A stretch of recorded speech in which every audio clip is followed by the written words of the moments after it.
Hello, this is Andrew, the Wilderness Trekker here, and I went on a 3-week trip to a different country.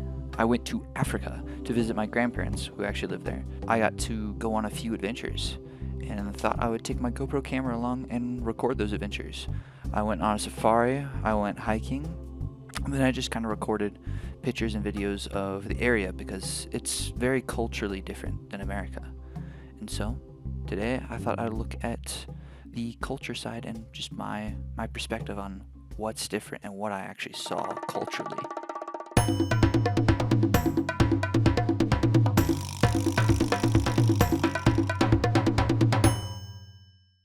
So let's start from the beginning. So I started out in Colorado, and we flew to Chicago, and then from Chicago to Doha in Qatar. I've never been to that airport in Doha, but they had a whole garden in the airport that you could just walk through. Where do you see a garden of this size in an airport? At least for me, I've not seen it anywhere else. Also, another thing was there's just statues of these animals, all these different type of animals gathered around a table. Well, after I wandered around this area for a little while, we got onto our next flight, which was from Doha to Johannesburg in South Africa. And I took some pictures of the city from the night sky as we were landing. Got there around 3 a.m. and then we waited there until we got picked up around 6. And when we got picked up, we got greeted with a downpour of rain. In our time there, this turned out to be the most amount of rain we'd see. So we actually got lucky because normally it rains a lot, but for most of our trip it was very dry during the day and it only really rained in the mornings. On one of the first days I was there, I went outside to show you the scenery and the view I have from the house. A fun fact, in every entrance there's always two things separating you from the outside. For doors, it's an actual door like that takes a different key, then a grate that has again a different key. And then windows are not just glass windows, but you have bars on the outside of the windows, so you can't just break a window and enter someone's house. It's for safety. Same thing with the front of the house. There's actually a gate with metal prongs on it that are pretty sharp, so you don't want to get stabbed by it, and that's also for safety. And here's the inside of the house. Pretty briefly, it's a really pretty old house.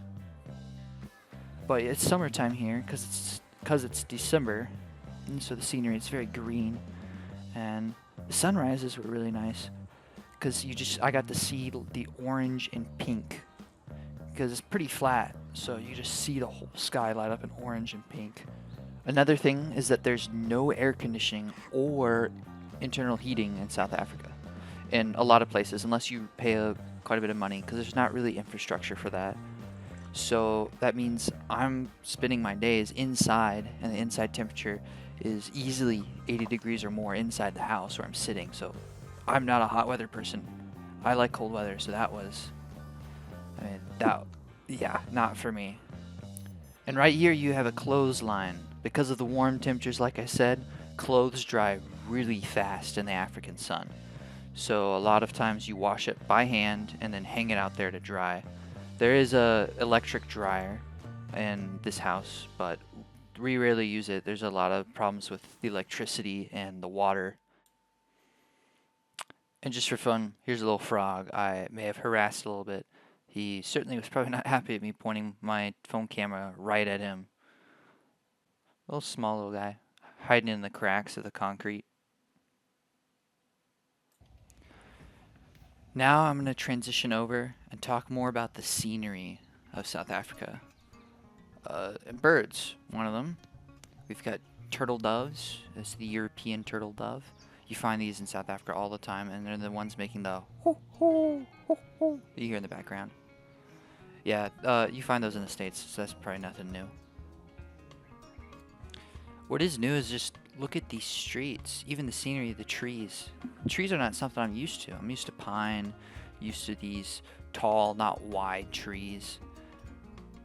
I mean, yeah, just going down the road, it's so different. And the gates around all the houses. And here, this is a marula tree. It's a fruit that's similar to tomato, but it's pretty sweet. It's a sweet and bitter taste. And the baboons love these. We live next to a place where there's baboons because it's close to an old reserve area, And so the baboons will come down from there, and you can tell when they're out of food up there, they'll come and raid people's gardens and marula trees like this, and you'll see that there's just no fruit in the tree. They're picky, they'll just grab whatever they want and throw the rest on the ground. This image is a prickly pear cactus, also in the States. And also cars. They have a lot of small cars in South Africa, not many trucks. Currently, about the biggest truck you'll see there is a Ford Raptor. So, yeah, not super big. That's kind of medium sized in the United States. Yeah, look at those trees. Look at that. And then there's another tree like that that I saw on my walk. That is called a bottle brush tree. You see the red brushes, you can take them out, and it kind of feels like a brush. I don't know exactly why it's called a bottle brush, but that's just what it's called. So your little brushes.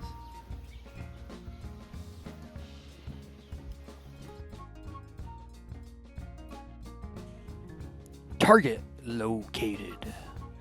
That's an akadis. It's similar to a lizard. It can lose its tail, and then the tail will squirm to distract whatever's trying to get it, and the rest of him will flee away, never to be seen again. Hopefully, never to be seen again. Otherwise, he'll be food for some animal. Now look at this amazing shot. You got a butterfly on a protea. A protea is South Africa's national flower. So that's a pretty good shot for me. I did pretty good to be able to see that. That was cool. Okay, so in the middle of our trip, we decided to go on a road trip. We were going on a safari and we had to drive there. So I took footage on the way there. And so leaving Heidelberg, the terrain slowly would start to change. And Heidelberg to me reminds me of kind of like a sheep farming community. I don't know if that's true, but I've got the grassy fields, grassy green fields, the low, very low rolling hills. And terrain would slowly change away from that as we headed toward our safari place, which is Pilanesberg. We drove through places like Brakpan. I think we saw Soweto, part of Soweto while driving. I couldn't tell you. I don't know those places. But look at that. Look at that. You're slowly starting to see like a more mountainous hill pop up as you're driving. And then we crossed province lines, which is like county lines in America. And we crossed into the Northwest Province, which is known as the Cradle of Humankind. There's an area in there. And it's right next to the Gauteng Province, which is where we were. But this site is home to the largest known concentration of human ancestral remains anywhere in the world. And it's got a complex system of limestone caves there too. So that's just a fun fact our driver told us. As you've seen in the past few photos and now here, we have those rocky hills, basically mountains. A lot of people call those mountains. And along the way, we stopped at a place called Chameleon Village, which to me was kind of like a tourist trap, honestly. You just go in and there's this huge market. Each person's got their own goods they're selling. And once you've seen one booth, you've kind of seen them all because most people are selling the same stuff. Those very touristy stuff. And you look here, a lot of the people here are Europeans looking through, or people who are tourists. And so this really was a tourist trap in some ways.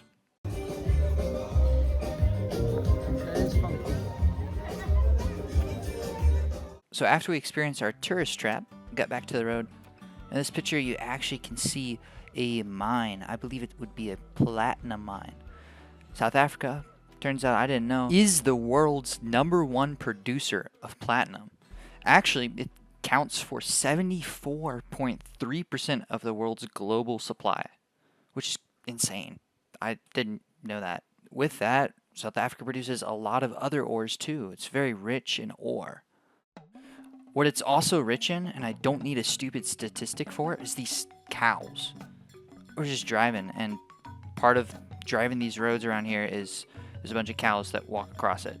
And there's really no regulation because the guy who's tending these cows just didn't keep control of them. So they walked on the road, and we had to drive around them. Well, anyways, we kept driving, and in certain areas there's a bunch of shacks. It's very poor communities. Around these shacks, I saw these supermarkets that look like this all the time. I thought it was interesting to me. I've not seen supermarkets like that. I'm used to very commercialized, capitalized America. But for them in these areas, it's very poor, so this is kind of the size of their convenience stores. But after the 3-hour drive and all the scenery you see, we arrived at the Safari Lodge, where our safari adventure would start. But I'm saving that for another video. This video is going to be about the cultural stuff. Safari, you can check that in a different video. It'll be coming out soon. So here's a part of the drive back from the Safari Lodge. Saw people like this. They stand on the side of the road and they try and sell you these different goods that they have. At one point, I actually saw a guy trying to sell a chameleon and a turtle, or a tortoise. Those goods like that and stuff like that, they usually just go out in the bush right behind them and literally just steal a chameleon, steal a turtle, and they'll go stand on the side of the road and like, here's this turtle, standing right next to your window and like staring you down, like, look at this turtle, you should get this turtle. But I mean, clearly you're not really hearing them because your window's down. But if you do happen to make a deal with him, and we talk to one of the guys, see what he's offering for the turtle. He's offering 500 rand, which is something in the range of $30 US. So not bad for a turtle, but that thing's not gonna last. That thing was just stolen out of its environment, and now this guy's trying to sell it. But yeah, I guess whatever makes these guys money, because these guys are poor, so they're looking for any way to make money. Unfortunately, it's reality. Well, now, turtles aside, on our way back from the Safari Lodge, we drove over this dam. The driver wanted to show me this dam, thought it'd be an awesome sight for me to see. It goes through a tunnel. I'm like, yeah, this is awesome, cool. Waterfall, water, like the green. It's just cool. The line to do this was so long though, because apparently everyone and their grandma decided to go down here at the same time. So yeah, because around these areas on both sides of this dam, which is next to a lake, there's kind of a tourist hot spot. So we were caught up in that, and the dam was a one-way, so yeah, it made it a little rough. Yeah, on the other side of the dam, we saw this. All of those guys, every single one of them, they're selling a product. They've got some guy who gives him stuff to sell, and they walk from each car, and they'll just try and sell you stuff. And the rule is, try not to make eye contact if you don't want to buy something. So like, if I'm making eye contact with this guy, made accidental eye contact, and he'll just like stand there and insistently be like, you should buy this, you should buy this, you should buy this.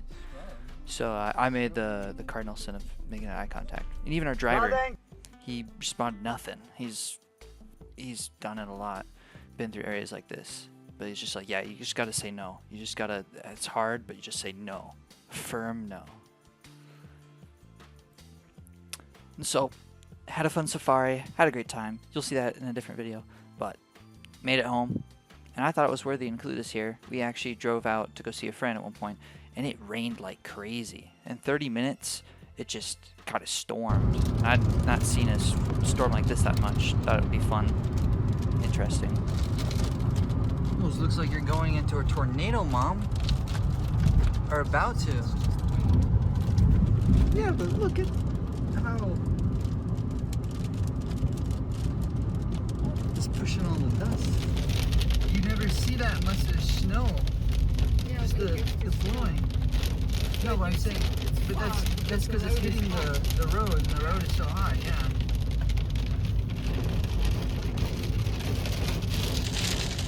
That's the thing. It's a totally different thing. Yeah, well, that was my taste of a South African storm. 34 millimeters in about 30 minutes. It's 1.3 inches. So that's a bit. It's not a lot, but it's a bit. Well, that was my trip to South Africa. I got to spend time with family. I got to enjoy, get some souvenirs. Got a leather hat and some leather shoes. So now I'm basically crocodile down to your part of the way there.